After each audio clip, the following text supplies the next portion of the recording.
something really important, something that really matters, and then suddenly you're wiping off the kitchen counters, or maybe you're scrolling on your phone. Perhaps you decided to start organizing your inbox, or that errand that you needed to run that you didn't even have planned suddenly takes precedent. Yeah, that's not productivity. That's avoidance dressed up as busyness. And for some of y'all, the cycle is absolutely killing your momentum. So I want you to think about this. Trying to build a business or launch a program or even secure a contract while constantly getting distracted is like trying to bake a cake.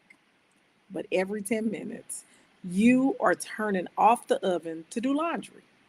It's never going to rise. So think about that.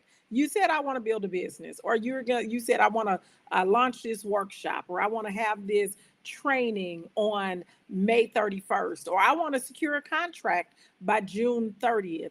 And you have this big goal, but you continually get distracted.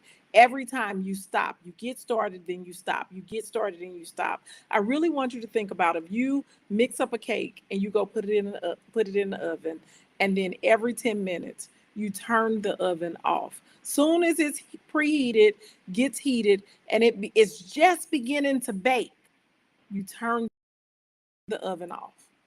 Something else. And then you come back and you say, oh, my cake was in the oven. Let me get to my cake. And then you turn the oven back on. And then have to do it has to heat up. And then by the time it heated, 10 minutes are up. And now, oh, I gotta get my kids from school. You turn. Think about that.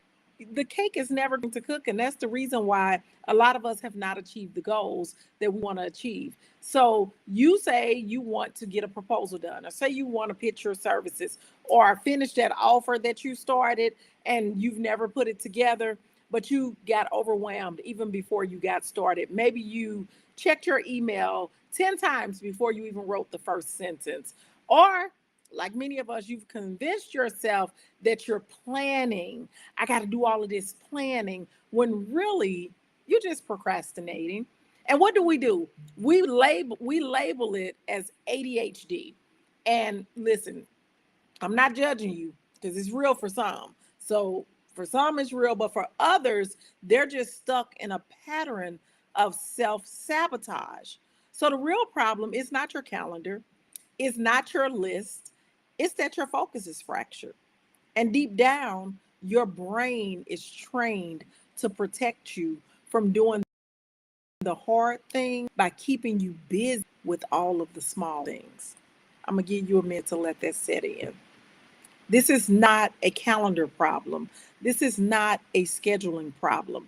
This is not that your list is not good enough. My to-do list isn't right. This is a focus problem.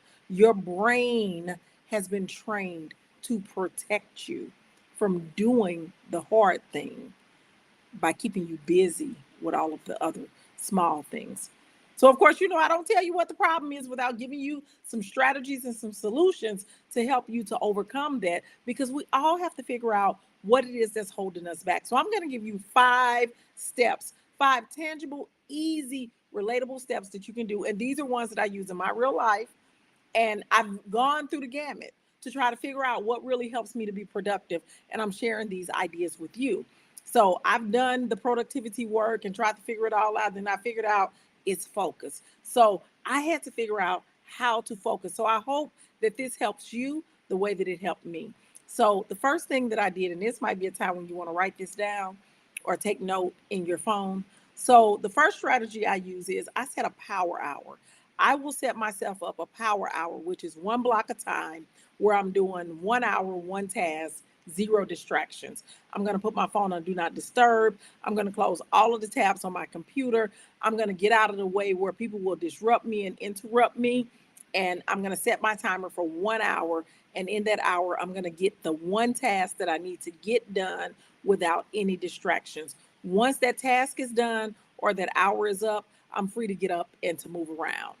That really works. So think about setting a power hour where it doesn't matter. I don't take phone calls. I don't look at text messages. I don't even have my phone available to see. I put it on do not disturb, and I'll either turn it face down or I'll leave it in the bedroom while I'm working in my work area. Number two, this is another strategy that I use. I use the 3 before 12 rule. And this saves my life because I'm definitely a morning person. So I complete my three most important tasks before noon, point blank, period. End of discussion. I am going to do the three most important things, the three things that are going to get me the most progress, get me closer to my goal. I'm going to complete those things before the clock. And then if I get some more done after 12, that's fine. But I'm a morning person. And in the morning, I'm running on all cylinders. If you're with me live, give me a hey, what's up? What's going on? And if you're catching this in the replay, give me a hashtag replay. I got a couple more for you. So the third thing that I do, I create a focus trigger. So right now, you can't see it, but over here, I have a candle going. And you can light a candle. I also have right above me, I can't get up to get it. I have one of those sand castle clock things that you turn upside down, but you can light a candle. You can put on a certain playlist. I have a playlist that's called Get Stuff Done. And so it has soft music with an upbeat tempo with not a lot of words. I have the instrumental of a lot of Drake songs on there, and it's really instrumental. And when that playlist is done, that means, first of all, when I put that playlist on, it tells me that it's time to get to work, to get focused. But when that playlist ends, I know my time is up. So you can create you a playlist. You might want to light a candle, or you might have one of the sand things that you can turn upside down, and it'll tell you when your time is up. But I'm focused. I'm not getting up. I'm not going to check the mail. I'm not going to do anything else. Now, this strategy right here is one that I will recommend everybody do immediately. You know what really helps me to get going with what I need to do when I'm distracted? I will call one of my colleagues and I will say, will you sit with me on Zoom? Because they're also working, and let's hold each other accountable. And it'll, like, if I find that I'm steady getting up, going to check the mail, going to walk the dog, doing stuff when I know that I have a proposal due on the 9th of May. I know that I need to get this in, but I just can't seem to find my focus.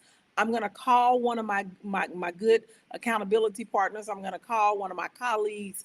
I'm going to call someone who I know who also has work to do. And I'm going to, first I text them, I say, hey, what you got going on? They might say, I'm working on so and so.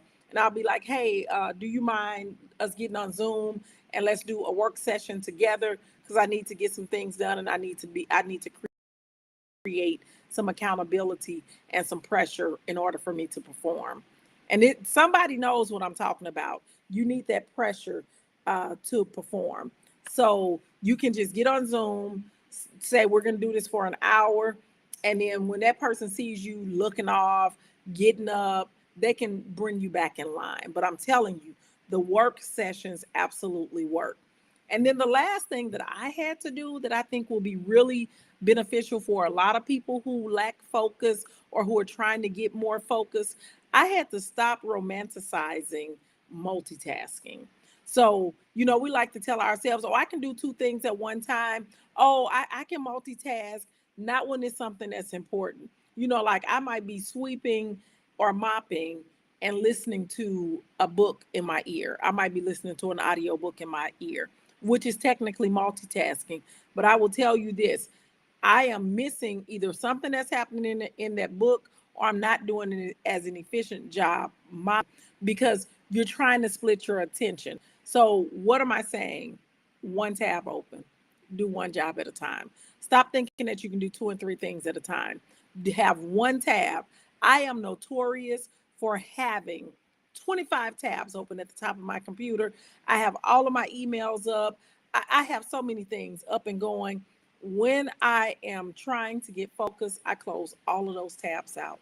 I have that proposal that I'm working on Microsoft Word, and that's the only thing that's up because I need to do this job and not the other things. So those are the five things that really help me to be focused.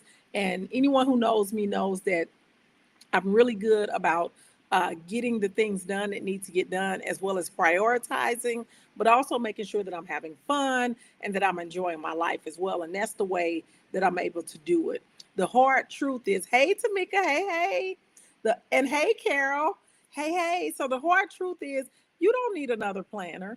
I hear people say, I need to get a better planner because I haven't been doing well. No, you don't need another planner, and you don't need another productivity hack. You don't. No, you need to train your brain to follow through, even when it's uncomfortable, because that's when we tend to quit, when it becomes uncomfortable. But that's how success is built. Success is built in those uncomfortable times when you don't want to do it. And the reason why you don't want to do it is because your brain is trying to keep you safe and comfortable. And if you know that your biggest issue is not skill. So there are so many educators, so many women, they have the skill, they have the expertise, they have the talent. They just don't have the focus to stop and do the things that matter to get them to their next level. And that is execution. Then I want you to get signed up for my masterclass. I got a masterclass coming up, Win Contracts with Proposals. It's on May 14th and May 15th at 6 p.m. Central Time. I'm taking all excuses off the table. You'll be able to use the code contracts, and it's going to allow you to register for free. So check that out.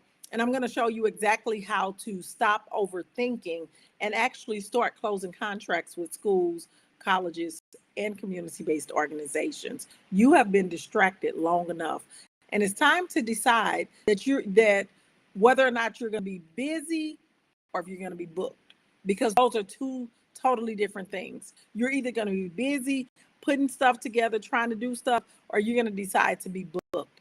And people who get booked are getting paid. So the reason why you can't stay focused is because you haven't trained your brain.